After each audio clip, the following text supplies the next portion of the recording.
641번째 책 소개입니다. 책에서 일부 내용을 발췌하여 소개드립니다. 기회가 되시면 책을 꼭 읽어보시기 바랍니다. 책 제목 서울 라이프스타일 기획자들. 저자 유지연. 출판일 2023년 6월 2일. 상상 빌더 한 줄 요약. 좋은 경험을 하자.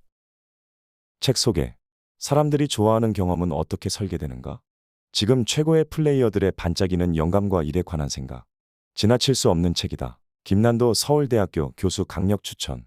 밀레니얼 세대를 사로잡고자 하는 자본이 가장 먼저 찾는 기획자들이 있다. 바로 개인의 관심사와 취향을 비즈니스의 무대로 올린 최고의 플레이어들이다.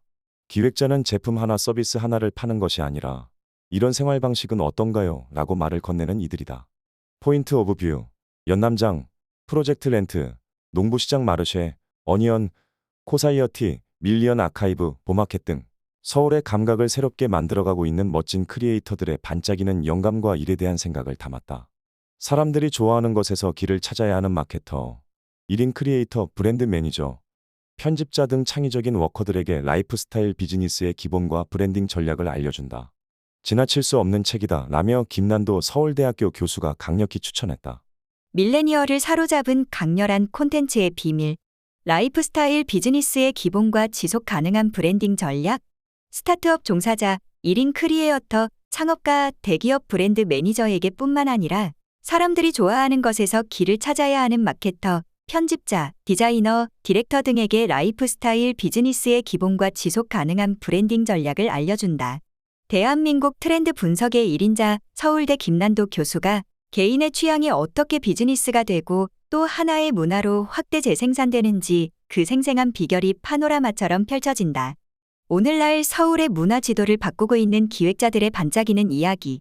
라이프스타일 비즈니스의 영감을 구하고 있다면 결코 지나칠 수 없는 책이다. 라고 강력 추천했다. 저자 소개. 저자 유지연 기자. 라이프스타일 콘텐츠를 소비 문화적 맥락에서 분석하는 것을 좋아한다. 2008년 중앙에맨 비현 콘텐츠리 중앙 공채로 입사해서 잡지 SURE와 INSTYLE의 에디터로 일했다. 2016년부터는 중앙일보 라이프스타일부 기자로 자리를 옮겼다. 리빙 디자인 F&B 패션 뷰티 등 다양한 분야의 현장을 누볐다. 그리고 이 책의 주인공인 서울의 기획자들을 만나 그들의 빛나는 영감과 통찰, 치밀한 전략과 태도를 기록했다. 책에서 얻은 내용.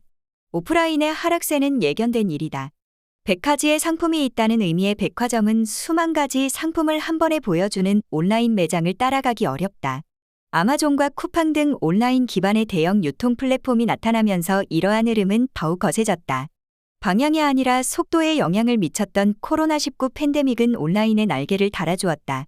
엔데믹으로 오프라인도 서서히 회복세에 접어들고 있지만 한번 맛본 온라인 세계의 편리함은 쉽게 잊을 수 없다. 장기적으로 소매업의 질서가 재편되고 있다. 가장 큰 방향성은 온라인 비대면의 일상화다. 자본과 물류로 무장한 온라인 리테일 플랫폼은 거의 무한대의 그리드에 물건을 올려두고 스크롤을 내려도 끝이 없는 다양한 상품을 선보인다. 무한대의 선택지에서 방황할 필요도 없다. 고도화된 개인화 기술은 내게 필요한 물건을 맞춤에 골라준다.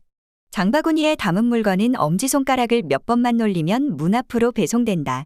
즉시 배송, 바로 배송도 가능해진 요즘 새벽 배송은 싱거운 단어가 됐을 정도다. 온라인 리테일의 지속 가능성에도 청신호가 켜졌다. 쿠팡이 지난 2022년 3분기를 기점으로 흑자 전환에 성공하면서다. 극한의 효율과 경제성을 무기로 한 온라인 유통 플랫폼이 대규모 물류 투자를 마치고 수익 국면에 들어섰다는 신호다. 이제는 벌어들이는 것이 곧 수익이 되는 구간에 접어들었고 이 기세는 당분간 유지될 전망이다. 반면 오프라인 리테일은 기로에 서 있다. 인건비와 매장 운영비, 임대료가 매출을 웃도는 상황에서 가능한 많은 지역에 매장을 내고 다양한 물건을 진열하고 물건을 팔아 매출을 내는 형태는 낡은 사업 모델이 됐다. 이는 유통업에만 해당하는 문제는 아니다. 동네 작은 음식점이나 꽃집, 문구점 같은 오프라인 공간에 실제하는 모든 비즈니스가 비슷한 위기를 맞고 있다. 오프라인은 복지. 그러나 잠시 상상해보자. 오프라인 상점이 없어지고 물류 창고나 주차장만이 즐비한 거리를, 편의점 불빛만이 간간히 골목을 밝히는 그런 도시를 말이다. 이는 단지 누군가의 사업 모델이 낙제점을 받는 상황만을 의미하지 않았다. 오프라인은 곧 복지이기 때문이다. 늘 같은 자리에서 빵 냄새를 풍기는 빵집이 동네 주민들에게 주는 안정감은 경제적 가치로만은 환산하기 어려운 특별한 가치가 있다. 새벽에 문 앞으로 문구를 배달해주는 플랫폼이 있지만 가끔은 아이와 함께 문구점에 들러 작은 물건을 고르고 싶다. 이제는 이미 동네에서 보기 어려워진 방앗간과 철물점은 동네 커뮤니티 기능을 겸했다는 점에서 동네의 일상 복지를 책임졌던 공간이라 할 수 있을 것이다. 오프라인의 기존 생존 공식이 작동하지 않는 지금, 오프라인 리테일은 어떻게 살아남을 수 있을까? 이 책은 바로 이 전환의 고민에서 시작됐다. 기회는 오히려 위기 속에 있었다. 비대면 기조가 절정을 이루었던 팬데믹 기간 동안 오히려 흥했던 오프라인 공간들 얘기다. 거리에는 사람이 없어도 이들 공간 앞에는 긴 줄이 늘어섰고 온라인에 넘쳐나는 인증글이 다시 흥행을 부채질했다. 이곳에서라면 미래 오프라인 비즈니스의 생존 공식을 찾아낼 수 있지 않을까? 체류 시간을 늘려라. 팬데믹이 덮쳤던 지난 3년, 소매업계에서 가장 화제가 된 공간은 다름 아닌 백화점이었다. 유통업계에서 소위지는 해로 여겨졌던 백화점이 리테일의 변화를 주도한 것이다. 지난 2021년 2월, 팬데믹의 한가운데서 문을 열었던 여의도의 더현대 서울이 그 주인공이다. 더현대 서울은 기존 백화점과는 다른 길을 걸었다. 그동안 백화점에서 면적은 곧 매출이며 평당 얼마의 매출을 올리느냐가 그 백화점의 경쟁력이었다. 그런데 더현대 서울은 매출 면적을 과감히 포기한다. 대신 거대한 실내 정원을 들이고 수족관을 만들었으며 미술 작품 전시의 공간을 할애했다. 쇼핑 공간이라기보다 테마파크이며 뭔가를 팔기 위한 공간이라기보다 거대한 규모의 자본을 투입해 끝없이 사람들을 끌어들이는 허브 같은 공간이다. 매주 끊임없이 브랜드의 팝업 상점이 열린다는 점에서는 리테일이라기보다 공간을 대여하는 사업을 하는 것처럼 보이기도 한다. 요즘 오프라인 매장의 경쟁력은 강렬한 콘텐츠로 요약된다.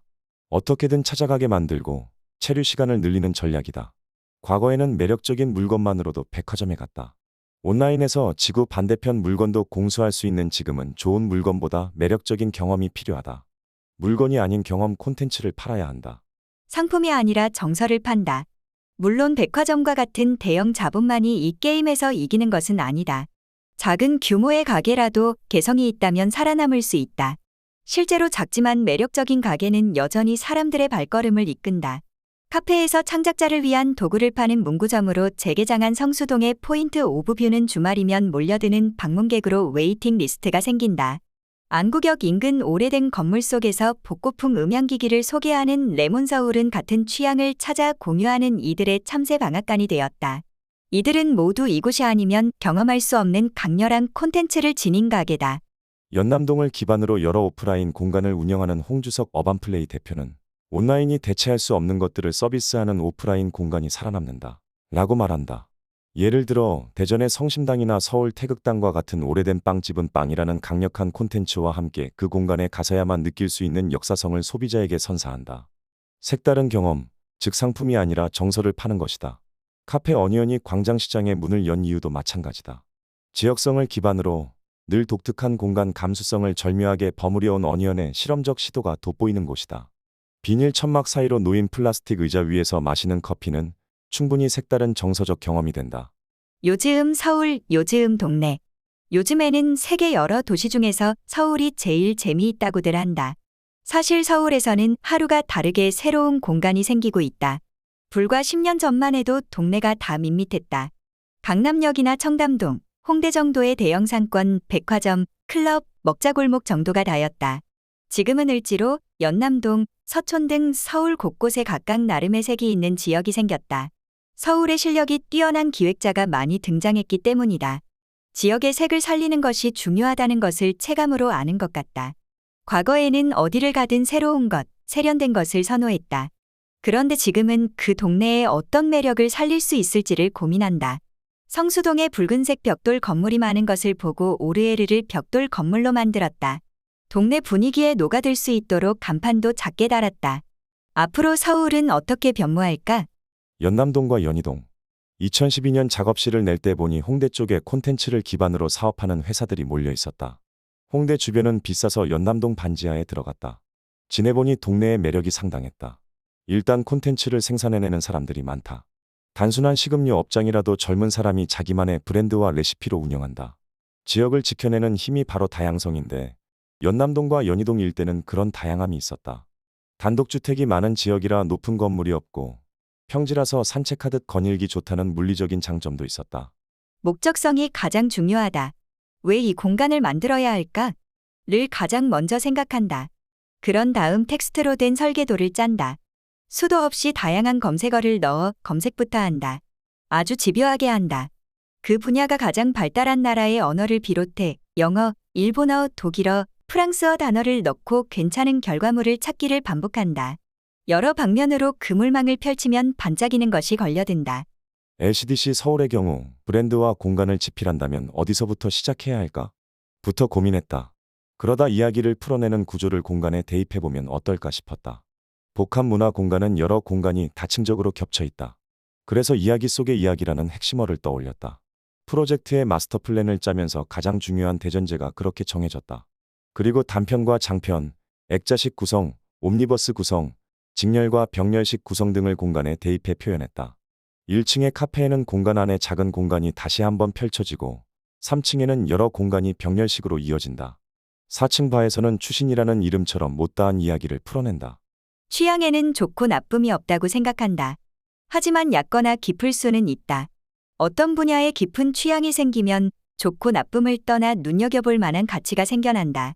깊은 취향을 갖기 위해서는 경험도 중요하지만 그보다는 학습이 필요하다. 그리고 오히려 너무 많은 이미지와 정보의 홍수 속에서 진짜 자신의 취향을 찾지 못하는 것 같다. 핸드폰 속에 정말 많은 멋진 이미지가 있지만 자기 것은 아닌 것처럼. 상업 공간을 기획할 때 흔히 간과하는 부분이 꾸준함이다. 새롭게 다양하게 만드는 것보다 공간을 유지하는 것이 어렵다는 것을 배웠다. 마켓 같은 상업 공간을 유지하기 위한 노력은 사실 보이는 것보다 재고 관리와 같은 숨겨진 부분이 더 크다. 진짜 실력은 꾸준함에서 온다. 봄마켓을 기획 혹은 경영하는 데 있어 내 취향에 대해 물어보는 경우가 있는데 사실 조금 당황스럽다. 아무래도 본업이 디자이너여서 그 취향이 반영된 공간인지가 궁금한 것 같다. 디자이너는 소비자를 이해해서 그들이 원하는 것을 찾아내고 거기서 만족감을 얻는 업이다. 본인이 좋아하는 것에 사람들이 따라오길 바라는 것은 예술가라고 생각한다. 상업 공간 기획자에게는 개인의 취향보다는 객관적 시선이 필요하다. 기획자의 관점에서가 아니라 소비자의 입장에서 바라보고 결정해야 한다는 의미다. 지금까지 상상빌더였습니다. 감사합니다.